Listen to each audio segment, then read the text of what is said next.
आम आदमी है, जो आम आवाम है, रियासत आज़ाद कश्मीर के लोगों में तासुर पाया जाता है कि रियासत आज़ाद कश्मीर को दो टुकड़े किया जाएगा, तहसील का दर्जा दिया जाएगा या सूबा बनाया दिया जाएगा। बासियत पाकिस्तान तहरीक इंसाफ का सदर होने की हैसियत से अगर इस तरह का कोई खिलवाड़ खेला जाता है तो आप वफाक के साथ होंगे या रियासत आज़ाद कश्मीर के लोगों के साथ होंगे? देखिए सद्दाम साहब, बात यह है कि मैं आपको एक बाखबर साफ़ी समझता हूँ। ये जो इस किस्म के मफरूज़े अगर आपके आते हैं और लोग अगर उन मफरूज़ों के ऊपर टाइम ज़ाया करते हैं कि जी इसको तहसील का दर्जा देंगे या इसको ज़िले का दर्जा देंगे। आज़ाद कश्मीर जब मौजूदा जहाँ तक पहुँचा है, ये एक बड़ी लंबी जदोजहद में पहुँचा है। हमारे मरकज़ी जो माजी के जो लोग थे उसका इनके अंदर बड़ी कंट्रीब्यूशन है। आज़ाद कश्मीर एक पूरा रियासती स्ट्रक्चर रखता है और ये पाकिस्तान की रियासत है। सही, ये कोई खुद मुख्तार रियासत नहीं है। हम पाकिस्तान का हिस्सा है और पाकिस्तान की ये रियासत है। आज़ाद कश्मीर के अंदर प्रेसिडेंट होता है, प्राइम मिनिस्टर होता है और इसके साथ उनके पास जो एग्जेक्टिव पावर्स हैं वो किसी भी जगह पे शायद किसी रियासत के अंदर जो किसी मुल्क का हिस्सा होती है।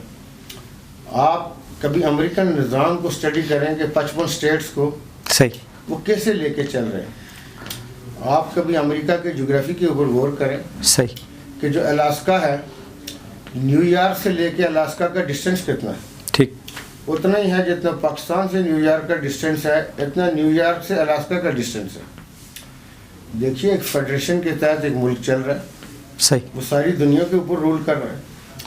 आज़ाद कश्मीर के लोगों को भटकाने के लिए, उनकी राह से हटाने के लिए मैं नहीं समझता कि एक आम आदमी जब कोई ऐसी बात करता है कि आज़ाद कश्मीर तहसील बनने जा रहा है और एक आम आदमी उठ के, क्यों, आपकी एक पार्लियामेंट है यहाँ पे, सही, आपकी असम्बली बैठी हुई है जिसके पास फुल फ्लेज इख्तियारात है लेजिस्लेशन के, और आप मुझे ये बताइए कि क्या अक़वाम मुत्तहिदा की करारदादें आपको अलाउ कर देंगी सही कि आप इसको तहसील बना दें? ठीक।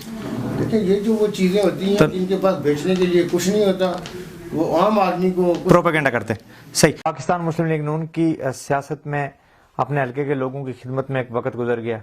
पाकिस्तान मुस्लिम लीग नून पाकिस्तान में इस वक्त मुश्किलात में, कैसा देखते हैं अपनी जमात को?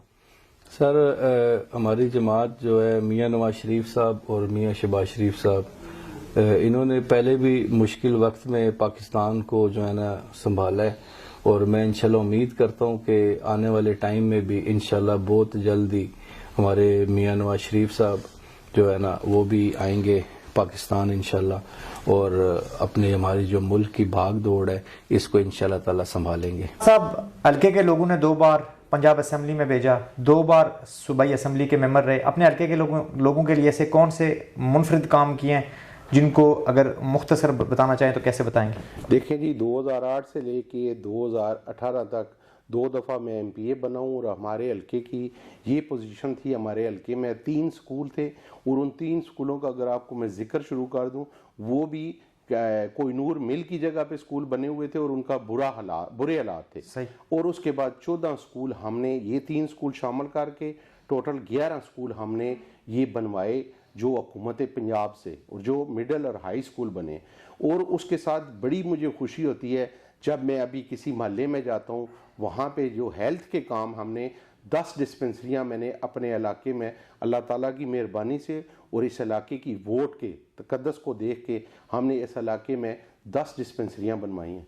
और लोगों ने हमारे ऊपर ट्रस्ट करके अपनी ज़ाती ज़मीन दे के, किसी गवर्नमेंट जगह पे नहीं, अपनी ज़ाती ज़मीन जहाँ पे 5-5, 6-6 लाख रुपया ज़मीन मरला थी, आज से 5 साल 6 साल पहले की बात है, और हमने वहाँ पे डिस्पेंसरीज बनवाई। अब मैं वहाँ से गुजरता हूँ, जो ख़वातीन और बच्चे, उन्होंने जब फ्री दवाइयाँ मिली होती हैं, अभी तो मैं नहीं कह सकता हूँ ये 3-3.5 सालों में जो दवाई के हालात हैं, मेरे भाई आपसे भी छुपे हुए नहीं हैं, मुझसे भी छुपे हुए नहीं, सबसे जो करप्शन की बातें करते हैं, आज जो हम ये करेंगे, सबसे बड़ा डाका हमारे हल्के में जो MNA थे उन्होंने दवाइयों के काम में डाका। मलिक साहब, आपके हल्के के लिए मुस्लिम पाकिस्तान तहरीक इंसाफ का दौरे हुकूमत कैसा रहा?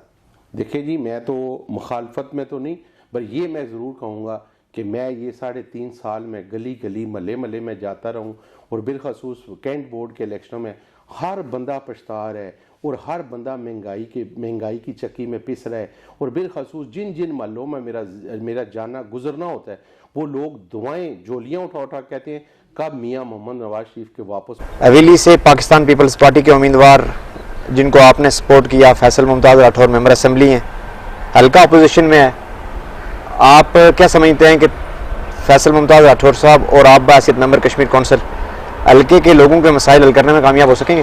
फैसल मुमताज़ राठौर जो है वो MLA और उसने इस दफ़ा हुकूमत ने हमें जो सड़कात दी हैं वो 20, 22, 25 किलोमीटर की सड़कात हैं।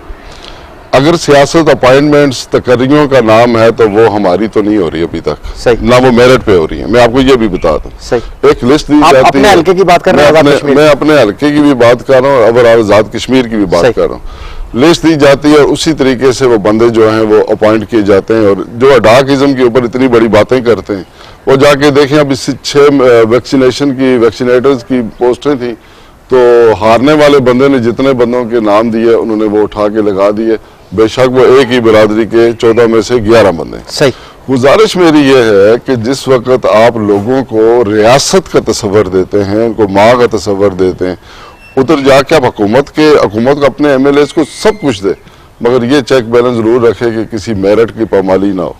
फारूक हैदर साहब ने NTS लेके आए, उस NTS से कुछ लोग लगे मगर वहां पे भी डंडी मारने के लिए कुछ ना कुछ नंबर रख दिए गए और कुछ लोगों की लिस्टों बना के रोक दिया गया।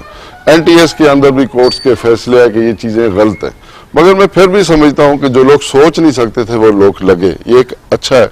यहाँ पे एक ऐसा माहौल है जिसमें आप अपने मुखालिफ की तारीफ नहीं कर सकते, सही, और उसमें अगर आप तारीफ करें तो वो सोचते हैं पता नहीं ये गवर्नमेंट से कुछ लेना चाह रहे हैं। अब मैं मेंबर कश्मीर कौंसिल हूँ, सही, आप बताएं मैं टैक्स पेयर से 1,80,000 रुपये तनख्वाह ले रहा हूँ, ठीक, मैं काम क्या करूँ?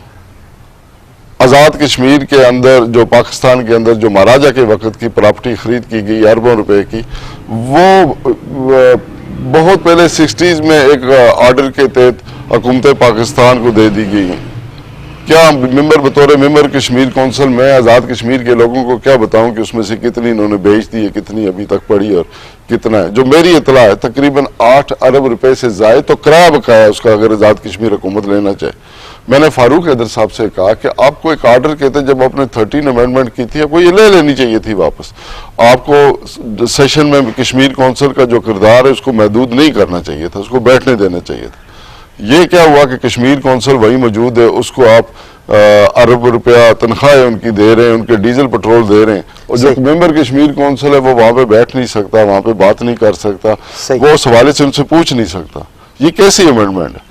इस अमेंडमेंट में एक गुजारिश छोटी सी कर दूं, हमारी ये जिम्मेदारी है कि अगर हम कहीं काम करने के लिए हैं तो वहां काम करने के लिए कुछ जगह होनी चाहिए।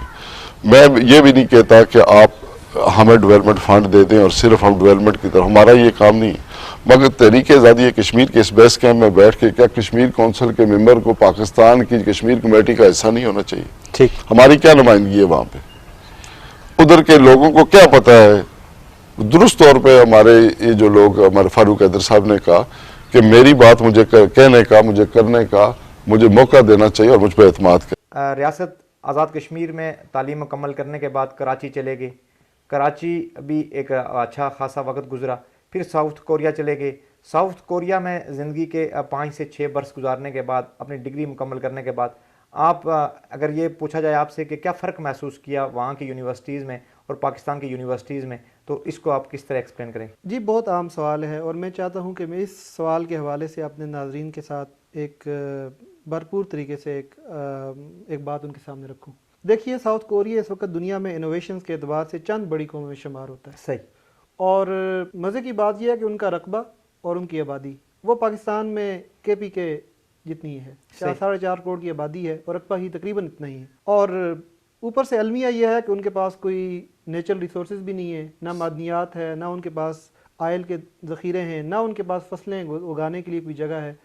लेकिन इन सारी डिफिशेंसीज के होते हुए, कमज़ोरी के होते हुए, जो दुनियावी एतबार से अगर देखा जाए, वो दुनिया कैसे इनोवेशन में वो कौम जो है वो इस वक्त इस लेवल पे खड़ी है। सही, मैं समझता हूँ कि अगर सही तरीके से एनालिसिस करूँ, पाकिस्तानी कौम सब चीज़ों के होते हुए और या पाकिस्तानी यूनिवर्सिटी सब चीज़ों के होते हुए और वहाँ के अदारे तहकीक में जिस अंदाज में काम कर रहे हैं, बहुत बड़ा फ़र्क है। बल्कि अगर ये कहा जाए कि वो 180 डिग्री एक दूसरे के मुखालिफ खड़े हैं तो ये बात गलत नहीं होगी। ये भी बात ज़हन में रहे कि 1980s के बाद ये कौम उठी है, उससे पहले ये कौम भी इन मसाइल के शिकार थी। लेकिन जब उन्होंने अंदाज़ा लगा लिया, उन्हें इस बात का एहसास हो गया कि अब हमने किस अंदाज में आगे बढ़ना है, तो एज अ नेशन पूरी कौम के तौर पर वो लोग उठें। और आज वो उनको देखें तो वो आपकी जो सैमसंग है, आपकी LG है, हुंडई है, किया है, सारे वो बड़े प्रोजेक्ट